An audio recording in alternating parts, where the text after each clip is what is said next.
Olá, começamos agora mais um programa Cidadania em Debate, produzido pelo TRE de Mato Grosso em parceria com a TV Assembleia. Hoje vamos falar sobre a Reforma Geral da Previdência Social.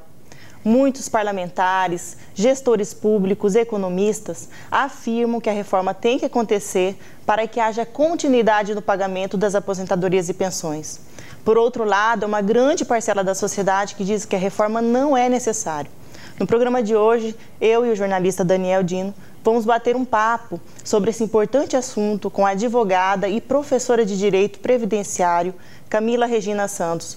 Camila, muito obrigada por aceitar nosso convite. Obrigada eu pelo convite e por estar aqui tirando as dúvidas e esclarecendo um pouco sobre a Previdência. Para que o telespectador entenda, o que seria o Instituto Previdência Social?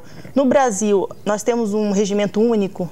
Então, Previdência Social nada mais é que um seguro que visa o quê? Resguardar os trabalhadores nas horas em que ele tiver em risco. Então, eu tenho lá o risco da velhice, aposentadoria por idade, o risco da doença, eu tenho o auxílio-doença ou a licença-saúde, no caso do servidor público. Então, o que acontece? A gente tem vários sistemas previdenciários, vários regimes de previdência. Então, eu tenho a Previdência Pública, que é o quê? Composta pelo regime geral de Previdência Social e o regime próprio de Previdência Social.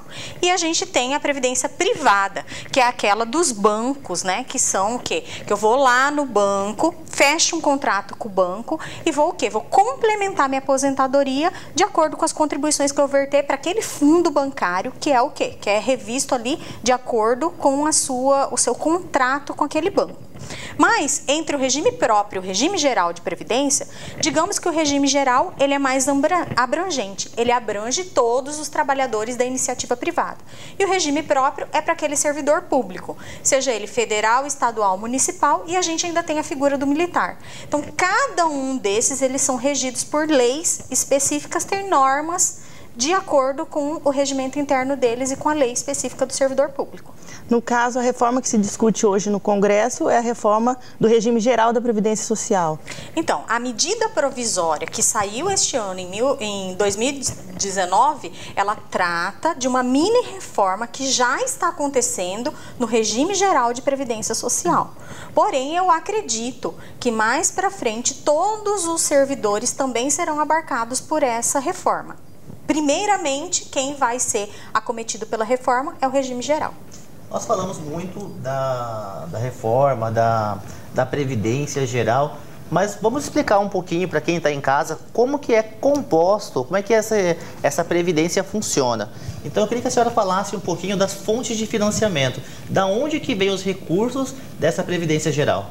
Então, a Previdência, ela é composta por vários recursos. Na verdade, quando a gente fala em Previdência, a gente não tem como falar de Previdência sem falar de Seguridade. Então, Seguridade nada mais é que um trinômio que é formado por quê? Assistência, Saúde e Previdência. Então, para Previdência Social, vem fonte de custeio do governo federal, inclusive, para custear a assistência que está dentro da Previdência também. Por quê? O INSS é o responsável por administrar, por exemplo, o benefício PBC, que é o Amparo Assistencial, o LOAS. Então, quando eu vou solicitar um benefício que é assistencial, eu vou no INSS, não na assistência social. Então, é tudo muito interligado. Então, tem como fonte de custeio a contribuição do segurado, a contribuição do empregador. A gente tem as contribuições que vêm dos concursos de prognósticos. Se eu jogo, por exemplo, na Mega Sena, uma porcentagem vai também para a Previdência Social. A gente tem várias fontes de custeio. E quando eu falo em déficit previdenciário, só se analisa duas fontes de custeio, empregado e empregador. Quando, na verdade, a lei traz outras fontes de custeio. Então, vem verba do governo federal, joga-se na Previdência, joga-se na saúde, joga-se uma parte, vai tudo para lá. Então, eu tenho várias fontes de custeio. O que aconteceu na Copa do Mundo? Na Copa do Mundo já se falava em déficit previdenciário, porém se buscou emprestado da Previdência Social através da DRU, que é desvinculação das receitas da União, que é algo constitucional, se buscou o quê? Um empréstimo das contas da Previdência para financiamento da Copa do Mundo. Se eu tenho déficit, se eu tenho uma conta no vermelho, como é que eu empresto dinheiro para alguém? Exato. E vamos falar um pouquinho das regras gerais. Porque eu gostaria muito de primeiro explicar para quem está em casa o funcionamento mesmo da Previdência, para depois nós falarmos dessa questão financeira, se esse déficit existe ou não. Então, no atual momento, na regra de hoje, qual que é a idade e que a pessoa pode se aposentar e qual que é o tempo de contribuição que ela pode se aposentar? E eu gostaria que a senhora explicasse um pouquinho as diferenças do trabalhador normal com o trabalhador rural, essas diferenciações. Então vamos lá. Primeira coisa que a gente tem que falar que previdência é um seguro. Então não existe aposentadoria sem contribuição. Se não houver contribuição para o sistema previdenciário, eu não vou me aposentar nunca. Porque nada mais é que um seguro. Como se eu costumo dizer assim, eu fui na concessionária e comprei um carro. Se eu não fizer o seguro, se eu bater o carro, eu não vou ter nenhum benefício. A mesma coisa é previdência. Eu sou trabalhador, se eu não contribuir para a previdência, se eu ficar doente, eu não vou ter auxílio-doença. Se eu ficar velho, eu não vou ter aposentadoria. Então é um sistema seguritário, é um seguro obrigatório. Lembrando também que é obrigatório. Não existe aquela possibilidade que a pessoa olha pra gente e fala assim, mas eu não quero contribuir. Eu vou trabalhar na iniciativa privada, vou vender bala na rua, mas eu não vou contribuir porque não vai dar nada no futuro mesmo. Não, é uma previdência obrigatória. Existe muita sonegação. Porém, a previdência, ela pode, a qualquer momento, cobrar essas pessoas que trabalham. Então, todo aquele que aufere renda de alguma forma, ele é obrigado a contribuir para a previdência social. Esse é o primeiro ponto. E existem vários tipos de aposentadoria hoje em vigência. Então, eu tenho aposentadoria por idade. Para o homem, 65 anos e 15 anos de contribuição. Para a mulher, 60 anos e 15 anos de contribuição. A gente tem aposentadoria por tempo de contribuição, que é o quê? 35 anos homem, 30 mulher, independente da idade. Qual que é a diferença do valor dessa aposentadoria? Nessa aposentadoria eu terei o quê? Fator previdenciário. Quanto mais jovem eu for, menos eu vou receber, porque a minha expectativa de sobrevida é maior. Então, essa aposentadoria por tempo de contribuição. A gente tem a aposentadoria especial, que é uma aposentadoria para aquela pessoa que está exposta a agente de risco. Então, se eu trabalhar naquela atividade por um período muito longo, eu corro o risco de ser acometido por alguma doença. Então, essa pessoa, ela vai se aposentar antes, aos 25 anos de contribuição, aposentadoria especial. Essa aposentadoria por idade, tem a aposentadoria por idade do trabalhador rural. Que se a gente for falar em trabalhador rural, eu vou pensar assim, eu tenho uma fazenda, eu vou aposentar como segurado especial? Calma, vamos ver que tipo de segurado especial, que tipo de trabalhador rural você é, porque existem vários tipos de trabalhador rural. Então eu tenho aquele que é o quê? O empresário rural, dono de uma grande propriedade rural. Ele vai o quê? Ele vai financiar a previdência social igualzinho nós e também vai aposentar sobre as mesmas regras que a gente. Agora eu tenho o empregado rural. O empregado rural, apesar de ele exercer atividade lá na fazenda, ele é um trabalhador igual da iniciativa privada. Ele vai aposentar nas mesmas regras. O patrão dele vai ter que assinar a carteira dele e contribuir para a previdência da mesma forma. E eu tenho o segurado especial, que é a pessoa diferente. É aquela pessoa que ela tem uma pequena propriedade de terra e ela planta para a sua subsistência. Ela e a família dela. É o tal do regime de economia familiar. Esse cidadão, ele não paga a previdência de forma direta, ele paga de forma indireta. Então, quando ele compra uma semente para plantar lá na terra dele, está indo uma porcentagem para a previdência social. Se ele comprar uma enxada, está indo uma porcentagem para a previdência social. Então, o que ele tem que comprovar? 15 anos do exercício de atividade rural, não a contribuição propriamente dito. E ele tem uma redução de 5 anos na aposentadoria. Então, a mulher vai aposentar com 55 e o homem com 60. A gente ainda tem mais duas aposentadorias, que seria a aposentadoria pela regra Y, que seria a aposentadoria que foi instaurada faz pouco tempo, que é aquela onde eu somo os pontos, né? Sim. Que a pessoa olha pra gente e fala assim, mas eu vou ter que esperar até 85 anos para me aposentar? Não. A sua idade tem que ter 60 anos mais o tempo de contribuição. A soma da idade com o tempo de contribuição tem que dar 85 para a mulher, a soma da idade com o tempo de contribuição tem que dar 95 para homem. Sendo que este ano de 2019 já passou a ser 86-96, porque ela é uma regra progressiva, até chegar a 90-100. Mas esse critério dos pontos é mantida a integralidade, né? A integralidade, não tem fator previdenciário. Lembrando que integralidade no regime geral e no regime próprio é diferente. Então, no regime geral, a gente trata de uma média contributiva. É 100% dessa média contributiva. Por último, a gente vai ter aquela aposentadoria que é por incapacidade. Então, eu fiquei incapacitada total e permanente para o exercício de uma atividade laboral, de atividades laborais, eu não consigo ser reenquadrada no mercado de trabalho, eu vou me aposentar por invalidez, que tem dois tipos também, por acidente de trabalho e sem ser por acidente de trabalho. A única diferença entre uma e outra é que na por acidente de trabalho eu continuo tendo a contribuição do FGTS. Esse é o regramento atual. Né? Esse é o regramento atual. Se ocorrer a reforma da forma que está sendo proposta, o que muda? Então, na verdade, já mudou algumas coisas com a mini reforma agora. Criaram-se outros requisitos, inclusive para pensão por morte, auxílio reclusão. Então, teve várias mudanças agora já. Mas o que se pretende? Pretende-se criar uma única aposentadoria, né, por tempo de contribuição e por idade, como se fosse a regra Y, excluir a aposentadoria por tempo de contribuição, excluir a aposentadoria por idade, você tem que cumprir dois requisitos para concessão da aposentadoria. Deixa eu entender rapidamente. Hoje eu posso chegar no INSS e escolher o meu regime de aposentadoria. Se eu quero por idade ou se eu quero a utilização de pontos, né, que é a idade mais tempo de serviço, ou ainda pelo tempo de serviço. Hoje nós temos 3 regras para o trabalhador. A reforma da Previdência unifica uma só? A reforma da Previdência pretende unificar, pretende que não tenha mais a possibilidade, por exemplo, de escolher por uma aposentadoria por tempo de contribuição precoce. Ele quer que o trabalhador trabalhe até atingir 60, 65, até 70 anos, porque a expectativa de sobrevida do brasileiro está aumentando gradativamente. Então, uma das justificativas é essa. Então, se pretende excluir a amplitude de várias aposentadorias, deixar, lógico, os benefícios por incapacidade, as aposentadorias por incapacidade e a aposentadoria que seria essa que é por contribuição, que teria que somar contribuição e idade. Você estava falando do custeio, para não deixar passar para trás. Ou no caso, você fala que é obrigatório, no regime geral a pessoa não tem escolha.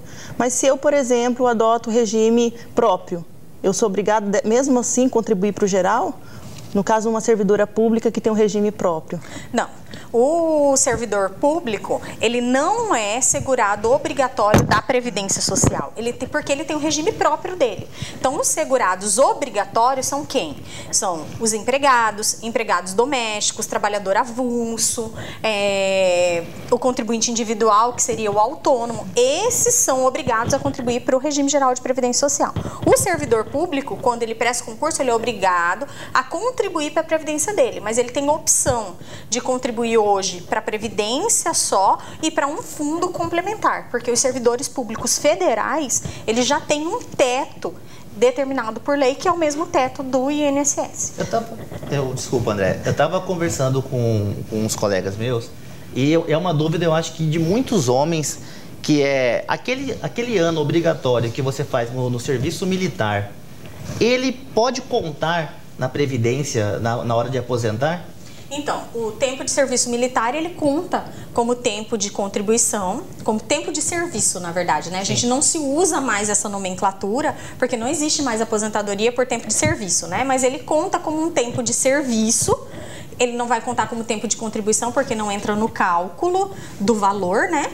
Mas ele vai entrar como o tempo de serviço mesmo, vai contar como quantos anos eu trabalhei. Entra isso, entra o trabalho rural, sem a contribuição, que é do segurado especial, entra quando você é menor aprendiz, entra aluno de escola agrícola, tudo isso vai entrar no cálculo. Assim como se eu pegar uma CTC, eu sou servidora municipal e passei no concurso federal, eu posso pegar a certidão de tempo de contribuição do município, averbar na esfera federal e me aposentar na esfera federal, se a aposentadoria de lá for mais vantajosa. Chegamos ao final do nosso primeiro bloco. Você que nos acompanha, não saia daí. Vamos fazer um breve intervalo e voltamos já já com mais informações.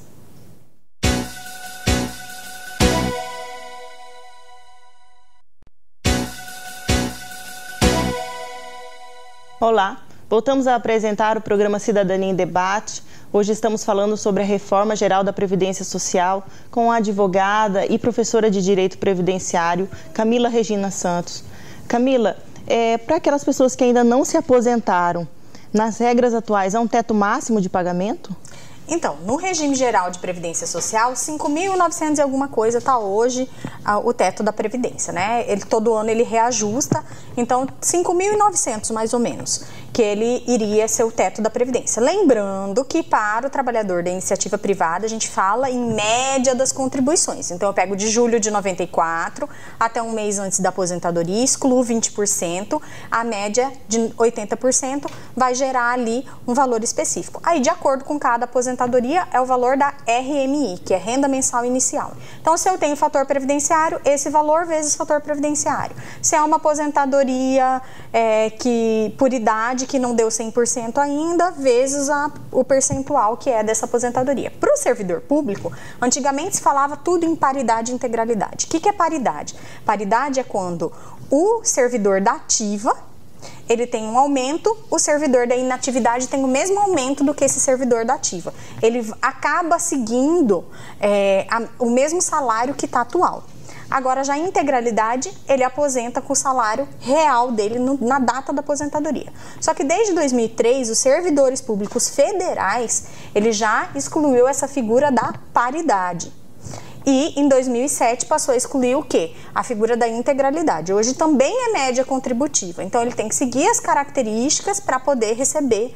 O teto dele também é o teto do INSS. Se ele quiser receber mais, proporcional ao valor que ele recebe de salário, de proventos, né, que a gente fala no serviço público, aí ele vai ter que contribuir para um fundo próprio. Então, servidores públicos federais. Já os municipais e estaduais, cada região, ele tem a sua forma de financiar a previdência dele. Cada um tem sua regra própria. Então, não dá para falar especificamente como é que é cada um, mas não tem teto.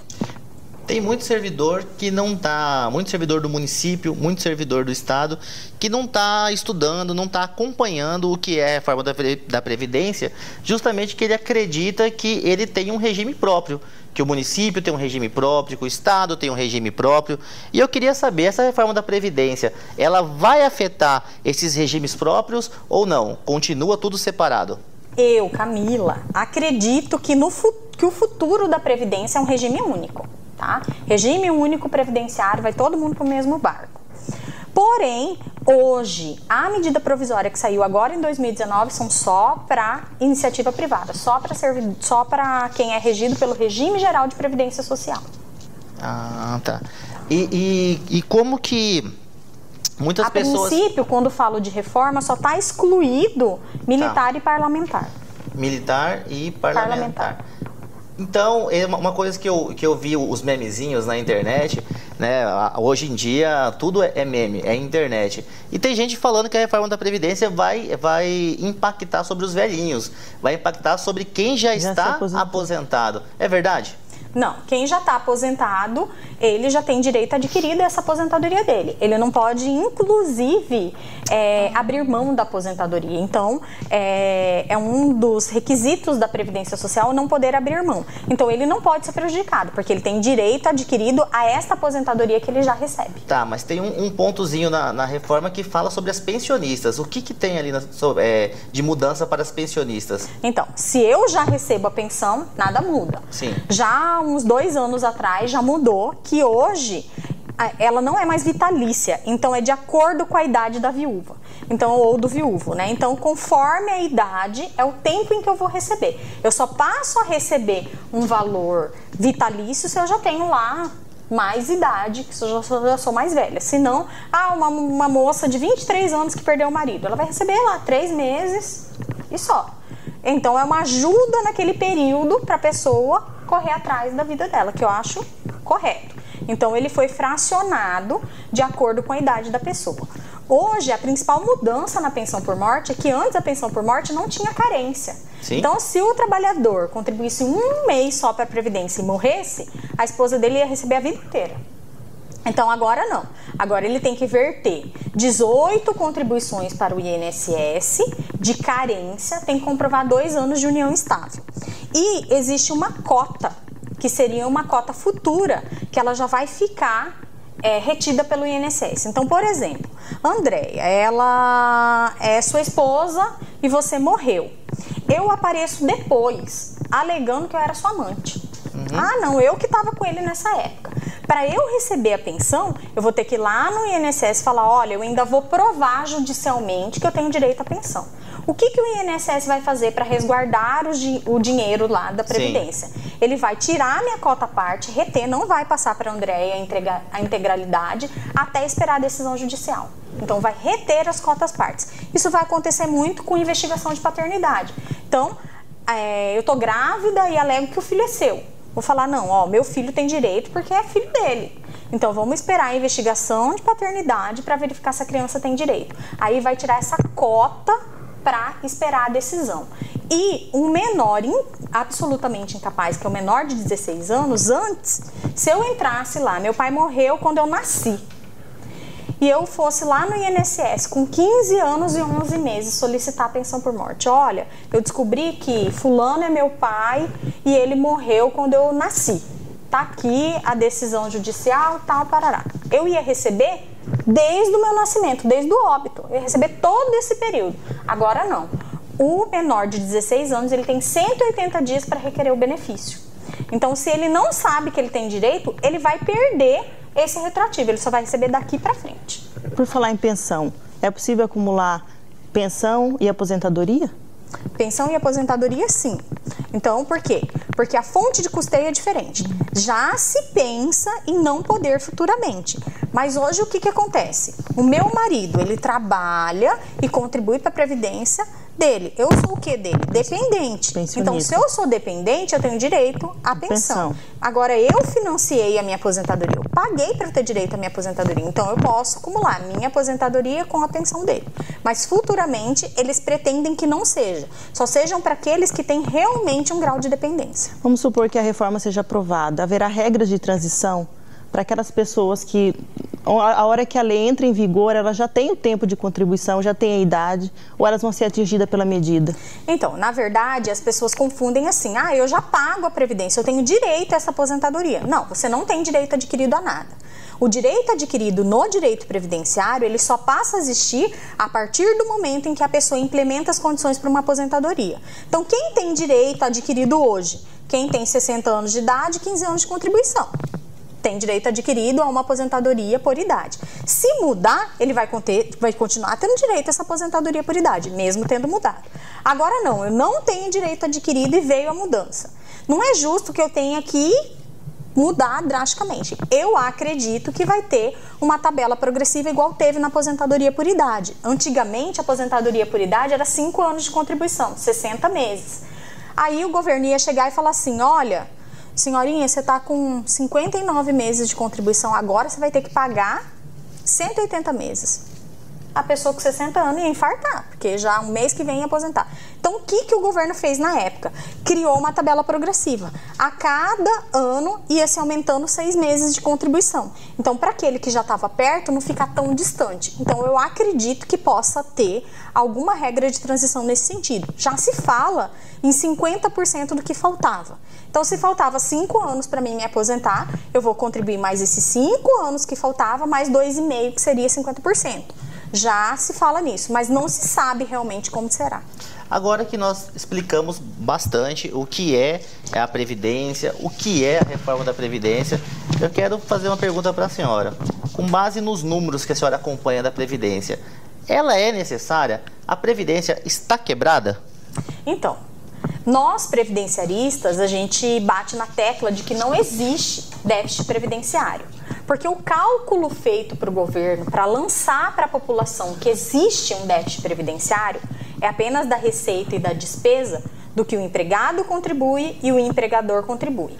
Retira ali as outras fontes de custeio da Previdência Social. Então, se eu pegar só o que eu pago e só o que os aposentados recebem, vai ter ali um déficit mesmo. Mas se eu pegar todas as fontes de custeio, não teria déficit. Até porque eu não posso emprestar algo que está deficitário. Tem que estar sobrando para emprestar. Então, eu emprestei para a Copa do Mundo, certo? Então, se eu emprestei, é porque eu tinha sobrando. Sim. Então, começa por esse aspecto.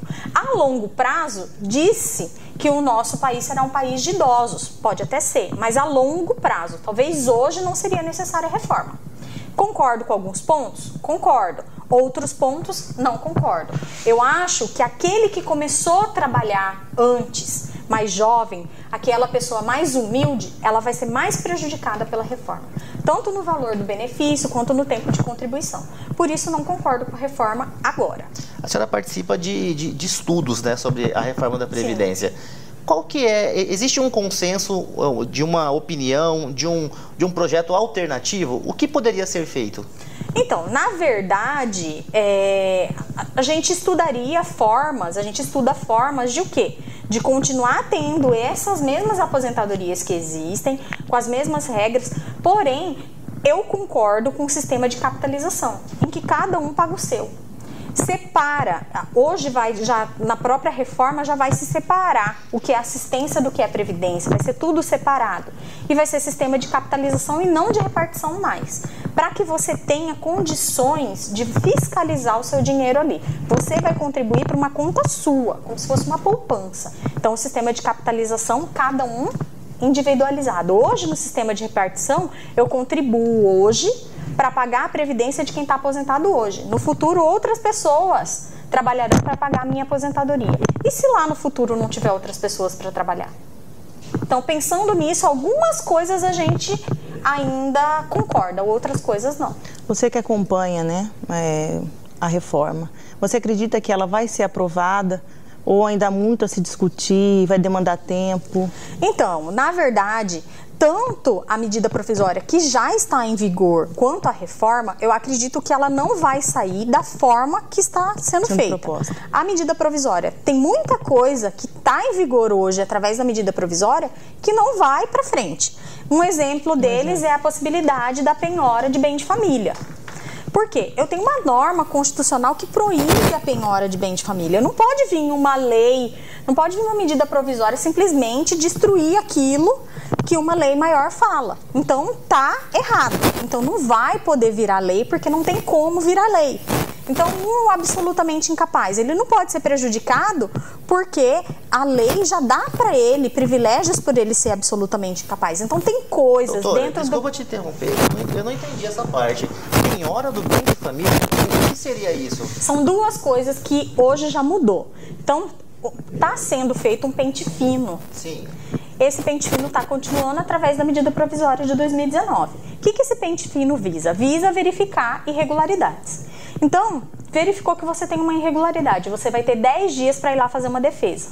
Você não fez a defesa, corta seu benefício e pode penhorar um bem de família, porque você vai pagar aquilo que você recebeu indevidamente. E a ampla defesa? E o direito lá de resposta, de impugnar aquilo ali? E o bem de família é um bem protegido. E lá na própria lei fala o bem de família. Fala, inclusive, de punir terceiros que sabiam e não denunciaram.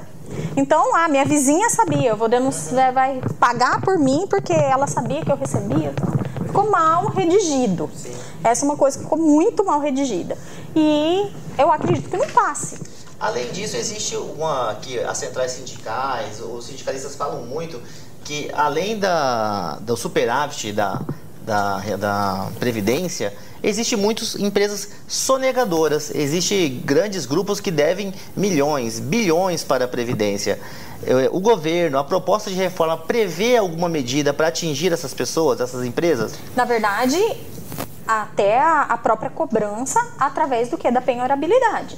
Inclusive para os benefícios que são assistenciais, como LOAS, a pessoa vai ter que declarar que ela abre mão de sigilo bancário. Então vai ser feita uma pesquisa nas contas dela para poder conceder o benefício assistencial. Nesse caso aí, o que acontece? Tem empresas que fazem lá, devem 1 bilhão para a Previdência. A Previdência está em déficit. Aí eu vou lá e falo assim: olha, eu quero que você perdoe essa dívida. E o governo perdoa. Você já não viu isso? Sim. Várias vezes? Então, assim, se existe um perdão, eu tenho uma conta que está no vermelho, eu vou perdoar uma dívida se eu não tenho dinheiro? Então, assim, são coisas que tem que se pensar nesse sentido. Será que esse déficit existe mesmo? Será que o governo não está falando uma coisa e agindo de forma diferente? Então, essa é uma das coisas que a gente pensa muito, inclusive nessas empresas. Essas empresas têm que o quê? Receber a penhorabilidade igual o segurado vai receber também. No caso dos militares, o que os diferencia dos que contribuem para o regime geral da Previdência Social? Na verdade, tudo, né? Os militares, eles têm um regime próprio, regido por uma norma específica, então todas as regras deles são diferentes. Inclusive, os planos de carreiras deles, a forma como ele vai seguindo o plano de carreira dele é diferente do regime geral de Previdência Social. Tem a pensão vitalícia no caso dos servidores? Nos militares ainda existe a pensão vitalícia. Camila, chegamos ao final do nosso programa de hoje. Gostaria de agradecer a sua participação. Obrigada eu pela oportunidade e por estar aqui tirando as dúvidas, precisando tomar as ordens. Vocês que nos acompanharam, muito obrigado pela audiência e espero revê-los no próximo programa.